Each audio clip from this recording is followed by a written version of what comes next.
నమస్తే. తెలంగాణ రాష్ట్ర వ్యాప్తంగా ఒక లేఖ సంచలనం సృష్టిస్తున్నట్టు కనపడుతోంది. కేసీఆర్ తనయురాలైనటువంటి కవిత రాసినటువంటి లేఖ దాదాపుగా రాజకీయ వర్గాల్లో చర్చనీయాంశంగా మారింది. మనతో పాటుగా మాట్లాడడానికి బీఆర్ఎస్ పార్టీ అప్పటి TRS party founder member Ramulu Naik ఉన్నారు. సార్ నమస్తే. నమస్తే. లేఖ చదివారనుకుంటున్నా. కవిత మీ సోదరి రాసినటువంటి లేఖను చదివారనుకుంటున్నా. అసలు ఆ లేఖలో ఉన్నటువంటి దాన్ని ఏమనుకుంటున్నారు? ఆ లేఖలో ఉంది ముగ్గురు నలుగురు కలిసి నీవు ఇట్లా రాయి, మేము ఇట్లా చెప్తామని ఈ దాంతో ఈమెకంత ధైర్యం లేదు. ఆ లేఖ రాయడానికి, కేసీఆర్ని విమర్శించడానికి, పొగడడానికి ఈమెకి ఇంత ధైర్యం లేదు. వీళ్ళు ఆయన ముంగట్నే పోరు సరిగ్గా. కానీ బిడ్డే ఉందని, కొడుకు ఉన్నాడనే ప్రియారిటీ తప్ప ఎక్కువ అందరికంటే ప్రియారిటీ ఆయన సంతోష్రావుకి ఇస్తాడు. తర్వాత కేటీఆర్కు. ఇప్పుడు ఆ లేఖ సారాంశం ఏంటంటే, మేము 10 సంవత్సరాలు ప్రజలను మోసం చేసినాం, కన్విన్స్ చేసినాం, కన్ఫ్యూజ్ చేసినాం, ప్రజలను కన్విన్స్ చేసినాం, కన్ఫ్యూజ్ చేసినాము, 10 సంవత్సరాలు రాజ్యం వెళ్ళినాము. తర్వాత ఈసారి రాజ్యం పోయింది. మళ్ళా నేను రాజ్యంలో రావాలంటే మనం కొట్లాడుకున్నట్లు ఉండాలి. మొన్న ఎందుకంటే కాళేశ్వరం నోటీసులు పోయినాయి. పోయిన తర్వాత కవితను మేము ఆ రోజు నుంచి కాంగ్రెస్ పార్టీ మతుకుంటూనే ఉంది, భారతీయ జనతా పార్టీ తోటి లోపాయికారికంగా ఒప్పందం ఉంది అనేది చెప్పడం జరుగుతూనే ఉంది. కానీ కొన్న ఎమ్మెల్సీ ఎన్నికలు జరిగినప్పుడు ఆమె వాళ్ళు పోటీ చేయకముందు పోటీ చేయలేదు, ఇంకా బయటపడిపోయింది. ఎందుకంటే భారతీయ జనతా పార్టీ గెలవాలి ఎమ్మెల్సీలు అనేది వీళ్ళ క్యాడర్ గిట్ట వాళ్ళకి ఇన్స్ట్రక్షన్స్ ఇవ్వడం జరిగింది. వాళ్ళకందరికీ మీరు బీజేపీ కోటేయమని. అట్లా మేము 2 సీట్లు మాకు రాకపోవడం దురదృష్టకరము. ఆమె ఇవాళ మనసులో మాటను బయట పెట్టింది. మీరు నన్ను ప్రియారిటీ ఇస్తలేరు, మీరు ఇట్లా మాట్లాడితే బాగుండే, మీరు ఈ విధంగా మాట్లాడితే బాగుండే. వీళ్ళ తండ్రి 2001లో పార్టీ పెట్టిండు. ఏప్రిల్ 27వ తేదీ కరీంనగర్ మేము బయలుదేరినాం. ఇప్పుడు వీళ్ళు లేరు, అప్పుడు అమెరికాలో ఉన్నారు వీళ్ళు. ఎవరికన్నా ఆ రోజు నుంచి ఈ రోజు వరకు మాట్లాడనిచ్చిండా? డైరెక్ట్ వస్తాడు, ఆయననే మైక్ తీసుకుంటాడు, ఆయననే మాట్లాడతాడు. మీరు కొంతమంది ఉద్యమకారులతోటి మాట్లాడిపించేది ఉండే, ఉద్యమకారులు మాట్లాడితే బాగుండే, కొంతమందితోటి ఫోటో దిగేది ఉండే. ఆయన ఎప్పుడు దిగాడు, ఎవరితోటి మాట్లాడియాడు. ఆయననే మొత్తం రాజు అయినదే, సిపాయి అయినదే, ఓటర్ అయినదే, అంతా అయినదే. వీళ్ళు గిట్ట మాట్లాడనియ్యారు కదా. అంటే దీనిలో ఇంకో కొన్ని విషయాలు మాట్లాడింది. ఎర్రవెల్లి దయాకర్ రావుని రజతోత్సవ సభలో మాట్లాడించాల్సినటువంటి పరిస్థితి లేకుండే, అక్కడ ఇంకొకరిని మాట్లాడిస్తే బాగుండేది, తెలంగాణ ఉద్యమకారుని మాట్లాడిస్తే బాగుండేది అన్నట్టు. ఇప్పుడు మీరేమనుకుంటా ఉన్నారు? వీళ్ళు నిజం ఉందనుకోవచ్చా? ఉద్యమకారులను ఎందుకు మాట్లాడియలేదంటే వాళ్ళ కులం లేదు కదా, వాళ్ళ కులానికి ప్రియారిటీ ఇస్తారు వాళ్ళు. ఆయన తెలుగుదేశంలో ఉన్నప్పుడు వీళ్ళని ఎంత తిట్టిండు, ఏం చేసిండు, ఆ రోజు జెండలు పట్టుకొని జైల్లో పోయి ఇప్పటికీ గిట్ట కొంతమంది ఏదో ఒక రోజు మాకు బాగు అవుతుందనే ఉద్దేశంతో పార్టీలో కుమిలి కుమిలి బతుకుతున్నారు. ఎంత కుమిలి అంటే చెప్పలేదు బయట. అట్లా బతుకుతున్న వారితోటి మాట్లాడిస్తే ఫస్ట్ ఆయన చూస్తాడు, మంచి కులం చూస్తాడు, తర్వాత మతం చూస్తాడు. ఈ మంచిగా మాట్లాడతాడు, ఈ మంచి మాట్లాడితే నేను ఏం మాట్లాడలేను. నా మిత్రుడు ఒక డాక్టర్ రహీం చిస్తి ఉండే, ఉద్యమకారుడు. సిద్దిపేట మీటింగ్లో హిందీలో ఇంత బ్రహ్మాండంగా మాట్లాడిండు. ఆ క్యాసెట్ని మొత్తం శ్రీమతి సోనియా గాంధీ చూసి అదే రోజు అన్నాను, నువ్వు ఇంత బాగా మాట్లాడేది లేకుండే, అది నువ్వు మాట్లాడిన తర్వాత ఆయనకి ఏం మాట్లాడడానికి లేదు, ఇయర్ నుంచి నీ పతంగం ఖతం అని చెప్పిన. ఎక్కువ మాట్లాడవద్దు, సబ్జెక్ట్ ఉండవద్దు, ఆయన తానే అంటే మనం తందానా అనాలి. అందు గురించి ఎర్రవల్లి దయాకర్ రావు నా కులపోడు, నేను ఉట్ అంటే ఉట్, సిట్ అంటే సిట్టు, నా ఓడు, నా మంచి. అక్కడ తెలుగుదేశంలో ఉన్న ఉద్యమకారులు లేకున్నా నన్ను తిట్టిన రాజకీయంలో ఇవి అన్నీ నడుస్తాయని ఆయనతోటి మాట్లాడిన తర్వాత ఇన్ఛార్జీలు ఎవరు ఉండే ఆడ సభల మొత్తం ఏర్పాట్లు కానీ రకరకాలుగా అన్ని పైసలు కానీ డబ్బులు కానీ పొట్టిగా భగవంతుడు తీసుకొచ్చి డయాస్ వేయలే కదా. Yes. ఇంతమంది జనాలను తీసుకురావడానికి ట్రాన్స్పోర్టేషన్ రాలే కదా. అవును. ఇవి అన్నిటికీ ఆయననే పెత్తనం ఆ జిల్లాలో అన్నట్లు ఆయనను ముంగట్టు పెట్టి చేసినందుకు ఆమె చెప్పిన మాట కాదు. వీళ్ళు ఉద్యమకారులు వీళ్ళు మాట్లాడుకొని వాళ్ళ దగ్గరికి నుంచి ఫీడ్బ్యాక్ వచ్చింది, ఆమె చెప్పింది తప్ప ఆమె చెప్పింది కాదు. అది ఆమెకు సంబంధం లేదంటారు. సంబంధం లేదు. నేను మీ గురించి మాట్లాడినా, ఒకవేళ కవితనే బయటకు వచ్చి నేనే రాశాను ఈ లేఖ నా స్వయంకృత నేనే రాయగలిగిన అంటే అప్పుడు మీ సమాధానం ఏంటి? రాయవచ్చు. ఇప్పుడు కాపీ కొట్టేటోళ్ళకు నేనే రాసిన అంటాడు. కాపీ నేను కొట్టిన డైరెక్షన్ వాళ్ళు ఇచ్చిరని అంటారా? ఇది నా రైటింగ్ నేనే రాసిన అని నిండొచ్చు. డైరెక్షన్ ఎవరిది? వాళ్ళది, తండ్రిది, తన్నది, బావది. యాక్షన్ ఎవరిది? ఈమెది. దానిలో మరి అన్ని నెగిటివ్స్ కనబడతా ఉన్నాయి కదా. మీరు కార్యకర్తలను కలవట్లేదు, మీరు చాలా తప్పులు చేస్తా ఉన్నారు, మీరు అసలు చాలా విషయాలలో మాట్లాడట్లేదు అనేటువంటి మాటలు ఉన్నాయి కదా. మరి నెగిటివ్ లో వాళ్ళే కొట్టించుకుంటారు అనుకోవచ్చు. నెగిటివ్ మాట్లాడితేనే మాకు కొట్లాట ఉంది. ఇంతకుముందు నేను చూసినా కదా, బావ బామ్మర్దులు కొట్టుకుంటారు. ఏం కొట్టుకుంటారు? మనం ఒకట అరుచుకుంటారు, పొద్దు రాత్రిలో అందరూ ఒకటే అవుతారు. అట్లా నెగిటివ్ చెప్తే జనాలు ఏం చెప్తుర్రు, మనం తప్పు చేసినాం, మళ్ళీ అధికారంలో వచ్చేసినాం అన్నట్టు ఉంది 15 నెలల. ఇది మాట్లాడుతుర్రు జనాలు, జనరల్ పబ్లిక్ మాట్లాడుతున్నారు. అందు గురించి నీవు నెగిటివ్ మాట్లాడితే కొంత కన్విన్స్ అవుతాను. మేము మీ గురించి మాట్లాడిన నేను చల్లని రూపాయిల కంటే గీతలు ఎక్కువ అంట. మా చెల్లెకేమో స్పీడ్ ఎక్కువ, అందు గురించే మాట్లాడింది అనుకుంటా. బీజేపీ పార్టీతో పొత్తు విషయాన్ని ప్రస్తావించలేదు, వక్ఫ్ బిల్లుకు సంబంధించినటువంటి విషయంలో మాట్లాడలేదు, బీసీ రిజర్వేషన్ 42% మీద మాట్లాడలేదు. ఇట్లా చాలా అంశాలు కనబడతాయి. అసలు బీజేపీ పొత్తు విషయాన్ని గురించి మాట్లాడుకోవాలి. బీజేపీ పొత్తు విషయంలో కానీ మైనారిటీల విషయం మాట్లాడలే, గిరిజనుల విషయం మాట్లాడలే, తర్వాత దళితులు ఏదైతే ఏబిసిడి వర్గీకరణ అయిందో దాని మీద మాట్లాడలే, మరియు ఇంకా అనేక రకాల మీద, ఒక నక్సలైట్ల మీద మాట్లాడింది. నక్సలైట్ల మీద ఆపాలి అనేది చెప్పిండు తప్ప తతిమది ఏం చెప్పిండు? ఏం చెప్పలేదు. ఆయనకు మనసులో ఉందో చెప్పాడు. ఆయన ఏమనుకోవాలనో అదే మాట్లాడతాడు. ఇవి అన్నీ మాట్లాడితే బాగుండే అనేది ఆమె చెప్తుంది, కానీ ఆయన మనసులో ఉందో మాట్లాడకపోదు. ఎందుకంటే వీళ్ళ గురించి ఎక్కువ మాట్లాడితే వీళ్ళు ఫేమస్ అవుతారు, ఈ కులాలు ఇదవుతుందనే ఉద్దేశంతో ఆయన మాట్లాడలేదు. తెలంగాణ అంటే 1 మ్యాన్ షో. నేనే తెలంగాణ తెచ్చిన. ఉద్యమకారులు 1200 మంది చచ్చిపోలే, ఉద్యమాలు పనిచేసిన వాళ్ళు లేరు.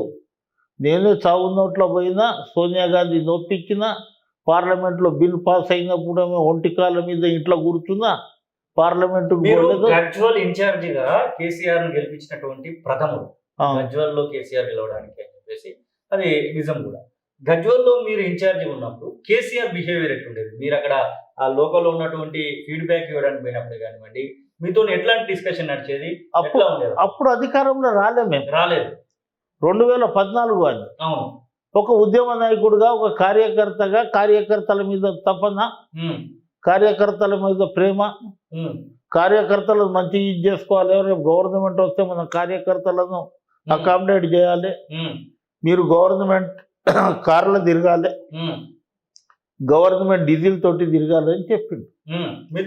అందరితోటి, అందరు కార్యకర్తలకు మంచి రోజులు వస్తున్నాయి, మీరు చైర్మన్లు అవుతారు, ఎమ్మెల్సీలు అవుతారు, మంత్రులు అవుతారు, రాజ్యసభ మెంబర్లు అవుతారు, ఎంతో డైరెక్టర్లు ఉంటారు, 3000 పైన డైరెక్టర్ ఉంటారు అని చెప్పడం జరిగింది. ఆ రోజు నమ్మినాం. నేను అన్నా కదా, 10 సంవత్సరాలు కన్విన్స్ చేసి కన్ఫ్యూజ్ చేసి జనాలు. 10 సంవత్సరాలు అయిపోయింది, ఈసారి గిట్ట గెలుస్తాం అనుకున్నారు వాళ్ళు. గెలవలేకపోవడంతో ఇటువంటి లేఖలు, ఇట్లా మా కొట్లాటలు ఉన్నాయని, మళ్ళీ వాటర్లు పంచుకునే జాగాలో అందరు కరెక్టే ఉంటుంది, అందరికీ కరెక్ట్ పోవాలి, అందులో ఎటువంటి డౌట్ లేదు. కానీ ఇప్పుడు లుక అవుతుంది పార్టీ. ఇప్పుడు కాదు, ఆ పెద్ద అయిన పోయిన తర్వాత 100% ఇక పార్టీ ఉండదు అది. అందు గురించి ఇప్పుడు నేను తొందరగా ఇది చేసుకొని నేను బీజేపీలో పోతే మా నాయనకు నేను అండగా ఉంటా, భారతీయ జనతా పార్టీలో నేను వచ్చిన కదా సార్, నా ముఖం చూడండి, మా నాయన మా బావ తప్పు చేసిండొచ్చు, అందు గురించి నేను వచ్చిన కదా అని ఆయన పంపించడానికి ఇట్లా కుట్ర జరుగుతుంది ఇందులో. అంటే ఆయన పంపిస్తుండ్రు. మేము ఆ రోజు నుంచి కాంగ్రెస్ పార్టీ చెప్తుంది కదా, Bharatiya Janata party BRS party ఒకటే, వాళ్ళు ఇద్దరు లోపకారికంగా ఇది చేస్తారు. బీజేపీకి 8 సీట్లు వస్తాయండి ఎప్పుడు మన పార్లమెంట్ ఎన్నికల్లో. ఇప్పుడు ఏముందంటే నేను కాంగ్రెస్ పార్టీ గెలవద్దు, కాంగ్రెస్ పార్టీ రాష్ట్రంలో రావద్దు, నేను ఎవరితోటన్నా చేతులు కలుపుతాను. ఇంకా ముంగట ఎవరు కనిపిస్తారు? బీజేపీ కనిపిస్తారు. ఆ రోజు కష్టకాలంలో మీరు ఉన్నప్పుడు నా బిడ్డను పంపించిన కదా. మీరు పార్టీ మారే టైంలో కేసీఆర్ ను చివరిసారి ఎప్పుడు కలిసి ఉండొచ్చు? కేసీఆర్ తో మీకు జరిగినటువంటి సంభాషణ ఎలా? ఇప్పుడు నా కొడుకు మ్యారేజ్ లో మాట్లాడుకుందాం మేము. ఆయననే కార్డు తీసిండు, ఆయననే ముహూర్తం తీసిండు, ఆయననే మొత్తం వివరించిండు. ఏమన్నా డబ్బులు కావాలన్నా తమ్మి అంటే వద్దన్నా అన్న అన్నీ చేసిండు. కానీ అక్కడి నుంచి మాకు మొదలైంది వ్యవహారం. అప్పుడు సీఎం కేసీఆర్, సీఎం ఆయననే పెట్టిండు. అసెంబ్లీ లాస్ట్ రోజు ఉంటది, ఆ రోజు ముహూర్తం మంచిగా ఉంటది, మంత్రులు ఇక్కడనే ఉంటారు, ఎమ్మెల్యేలు ఇక్కడనే ఉంటారు, మొత్తం అధికారులు ఇక్కడనే ఉంటారు. ఆ పెళ్లిది చూసి ఓర్వలేక రాలేదు. ఎవరు రాలేదు, మొత్తం క్యాబినెట్ వచ్చింది, మొత్తం అధికారులు వచ్చిర్రు, చీఫ్ సెక్రటరీ వచ్చిర్రు, అందరూ వచ్చిర్రు. కానీ తండ్రి కొడుకు బిడ్డ ముగ్గురు రాలేదు. అదేంటి ఎవరైతే పెట్టిరో అతనే రాకపోతే? అదే కదా మళ్ళా, అదే ఇది కదా. ఆయన ఓర్వలేడు, నీకు మంచి పేరు వస్తుందంటే రాజాకి ఏం చేసిండు? బర్తరఫ్ చేయలే, డిప్యూటీ సీఎం ఇచ్చి. మళ్ళీ ఇవాళ రాజయ్యనే దిక్కు అయిండు కదా ఆయనకు. గన్పూర్లో రాజయ్యనే దిక్కు అయిండు. ఆయన ఎప్పుడు నమ్ముతాడు, ఎవరిని నమ్ముతాడు? ఆయన నీడని ఆయన నమ్మడు. అదే లాస్ట్ టైం 2-3 సార్లు వేరే మీటింగ్ లో మాట్లాడినాం. ఆ తర్వాత దూరం అయిపోయినా వచ్చేసినాం బయటికి. కవిత ఇప్పుడు మీరు ధైర్యం లేదు కవిత అంటున్నారు. కవితలు మీరు 2007-8 నుంచి చూసినట్టున్నారు. ఆ కవితకు తండ్రిని ఎదిరించేటువంటి ధైర్యం లేదా అసలు? ఆ కుటుంబంలో ఎవరికి లేదండి. ఆ కుటుంబంలో ఆయన ముంగట పోవడానికి దొంగతారు వీళ్ళు. వీళ్ళకి ఎక్కడ ధైర్యం ఉంది? సంతోష్ రావు తోటి అపాయింట్మెంట్ తీసుకొని డాడీకి చెప్పు మేము వస్తాం అనేట రోజులు ఉన్నాయి.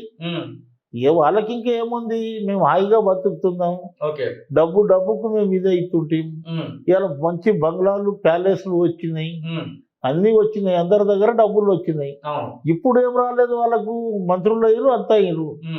నేను ముఖ్యమంత్రి కావాలన్నా నేను ముఖ్యమంత్రి కావాలి, చెల్లెకేమో నేను కావాలి మహిళా కోటా కింద, తమ్మునికేమో నేను వర్కింగ్ ప్రెసిడెంట్ నేను కావాలి. వీళ్ళిద్దరైతే ఇంకో మంత్రి ఉన్నారు కదా, నేను ఎందుకు కావద్దని అక్కడికి నుంచి మళ్ళీ మొదలైతే ముఖ్యమంత్రి కల్వకుంట్ల జాతకంలో లేదు. ముందు లేనే లేదు. ఇంకా విఆర్ఎస్ అయిపోతుంది. రేపు కాంగ్రెస్ పార్టీకి బీజేపీ పార్టీ మధ్యనే పోటీ ఉంటుంది. అంటే బీఆర్ఎస్ పార్టీ కనుమరుగైతుందండి, కనుమరుగైతుంది. ఎప్పుడైతే నువ్వు టీఆర్ఎస్ ని బీఆర్ఎస్ గా మార్చినావో 50% నువ్వు పోయినట్లే. బీఆర్ఎస్ పార్టీ నేను మొత్తం భారతదేశం తిరిగి ఒక వెలుగుతా, 17కి 17 పార్లమెంట్ తీసుకొస్తా, కేంద్ర ప్రభుత్వానికి ఉట్టంటే ఉట్టు, సిట్ అంటే సిట్ అని చేస్తానే ఆయన 0కి వచ్చాడు. ఆ రోజు రాజీనామా చేసి పోటీ చేస్తే ప్రజలు బ్రహ్మరథం పట్టి మెజారిటీ తోటి ఈయన కరీంనగర్ పార్లమెంట్ పోటీ చేసి రాజీనామా చేసినప్పుడు లక్షల్లో మహబూబ్ నగర్లా, మళ్ళా తర్వాత గజ్వేల్లా. కానీ ఇవాళ ఏముంది, జనాల గెలవడా, ఎవరితోటి మాట్లాడడా. ఇప్పుడు ప్రతి కార్యకర్తను కలుస్తుండ్రు. అదే 10 ఉన్నప్పుడు కలవచ్చు కదా. నేను అనేక సార్లు కదా ప్రజా దర్బార్ పెట్టు, నువ్వు ఏం చేయకుండా నేను ముఖ్యమంత్రిని గెలిచిన సంతోషం ఉంటుంది. అధికారుల కింద నీ ఉత్తరం అందింది, ఫలాన్ని మంచిని గెలవమంది, ఇక్కడికించి ఆయనకు ఉత్తరం పోతే నేను ముఖ్యమంత్రి దగ్గర పోయినా కలుద్దాం అని ఇట్లనే ఇది చేయడం. ఇప్పుడు ముందుగా నుంచే ఆయన జనాలను కలిసే అలవాటు లేదు, జనాలను గెలవడు. ఏమన్నా ఇంట్లోకించే plan Kaleshwaram commission, PC Ghosh commission విచారణకు హాజరు కావాల్సిందే అంటుంది. జూన్ 5వ తారీఖు రోజు డెడ్ లైన్ పెట్టడం జరిగింది. విచారణకు హాజరైతారు అనుకోవచ్చా? విచారణకు ఈ లేఖకు ఏమైనా సంబంధం ఉందా? 100% ఉంది కదా ఈ లేఖకు, విచారణకు. విచారణను ఇది చేయాలి, అది పక్కకు పెట్టాలంటే ఇది ముంగటి తీసుకొస్తారు. ఓకే. ఏది మన కవిత లేఖ. ఓకే. ఇవాళ నిన్న 3 గంటలు అల్లుడు మామ చర్చించుకున్నారు. ఏది దాని మీద, ఏది మన కాళేశ్వరం నోటీసుల మీద, ఆ కమిషన్ నోటీసుల మీద వెళ్ళాలన్నా వద్దా, వెళ్తే ఏంది, వెళ్ళకపోతే ఏంది. వీళ్ళకంతా ఓటు బ్యాంకే, సింపతి. మనం వెళ్తే మనల్ని అరెస్ట్ చేస్తే, పోకపోతే అరెస్ట్ చేస్తే సింపతి వస్తుందని ఇలా ఆయన అన్నాడు. కాబోయే అనుకుంటాడు ఆయన. ఏది షాడో ముఖ్యమంత్రి కేటీఆర్.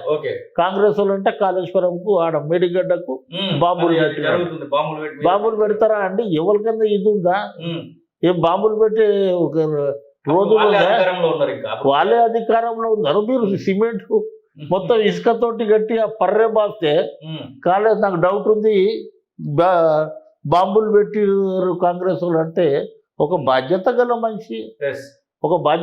మనిషి, ఎట్లా మాట్లాడాలి? ఇలా చిల్లర రాజకీయాలు మాట్లాడుతున్నారు, జనాలు వాళ్ళని నమ్మరు.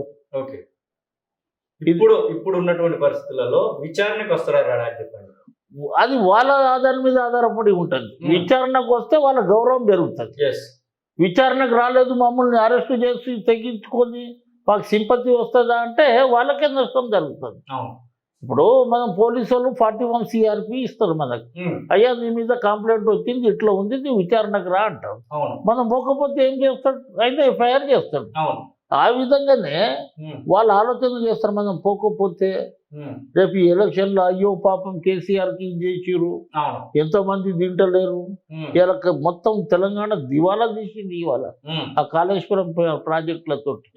ప్రపంచంలో ఎంతో మంది స్టార్ట్ చేసి చైనా, రష్యా అటువంటి దేశాలు, అమెరికా అటువంటి దేశాలు ఆపుకున్నాయి. ఎందుకంటే ఇది కాదు, ఇది తెల్ల ఏనుగు, నల్ల ఏనుగు కాదు, తెల్ల ఏనుగు. వాటర్ కనిపిస్తూ ఉంటుంది కానీ దాని మెయింటెనెన్స్ కానివ్వండి, దానికి పెద్ద పెద్ద బాహుబలి మోటార్లు కానివ్వండి, కరెంటు బిల్లు కానివ్వండి, అది ఎంత అవుతుందనే ఉద్దేశంతో వాళ్ళు ఇది చేసుకోరు. కానీ వీళ్ళకి ఏం లేదు. ఈయన చూస్తుండే ఇట్లా టీవీ ఉంటుండే, ఒక పెద్ద స్క్రీన్ ఉంటుండే.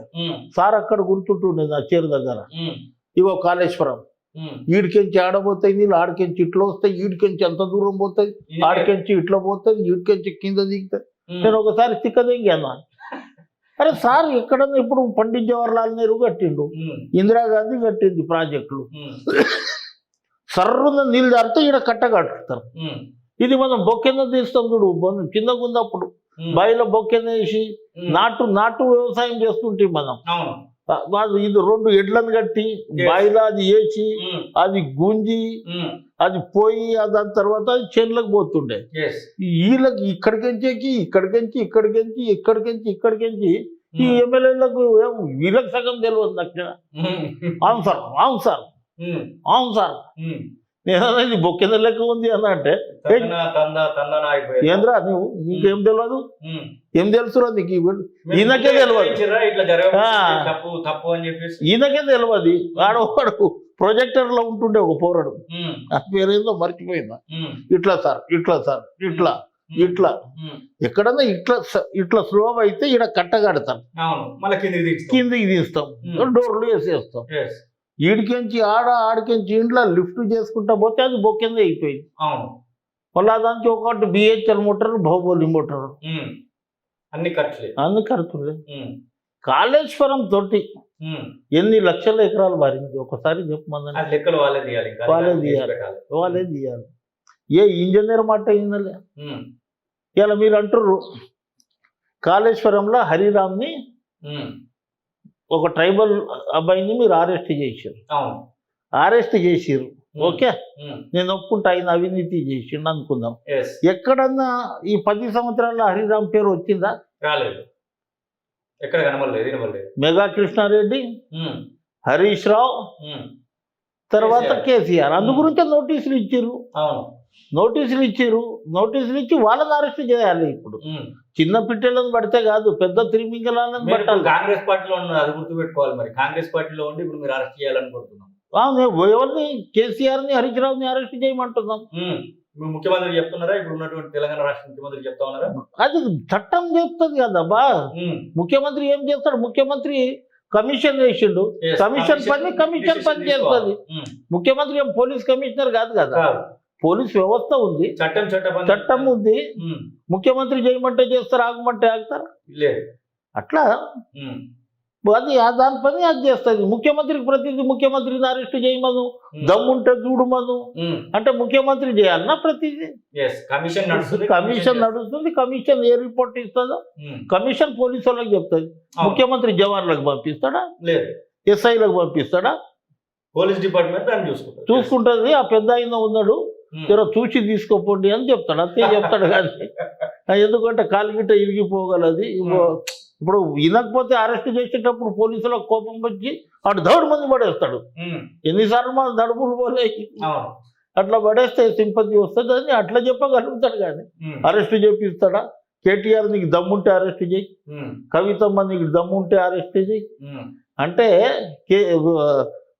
ముఖ్యమంత్రి ఆదేశాల వరకు అరెస్ట్ చేస్తారండి. చట్టం కరెక్ట్ పని చేయాలి. చట్టం కూడా చేస్తుంది. చట్టం ప్రకారం వాళ్ళు చేసుకుంటారు.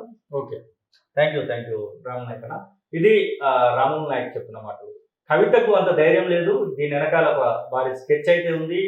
టాపిక్ డైవర్షిప్ లో భాగంగానే ఈ లేఖ విడుదల అనేటువంటి మాట అయితే వచ్చింది. ఇక కాళేశ్వరం ప్రాజెక్టుకు సంబంధించినటువంటి విషయంలో నాడు జరిగినటువంటి విషయాల్ని కళ్ళకు కట్టినట్టుగా మనకి చూపిస్తున్నటువంటి సందర్భాన్ని అయితే మనం చూస్తాం. వీడియో జర్నలిస్ట్ మహేష్తో కలిసి శ్రీనివాస్, కాలోజీ టీవీ, హైదరాబాద్.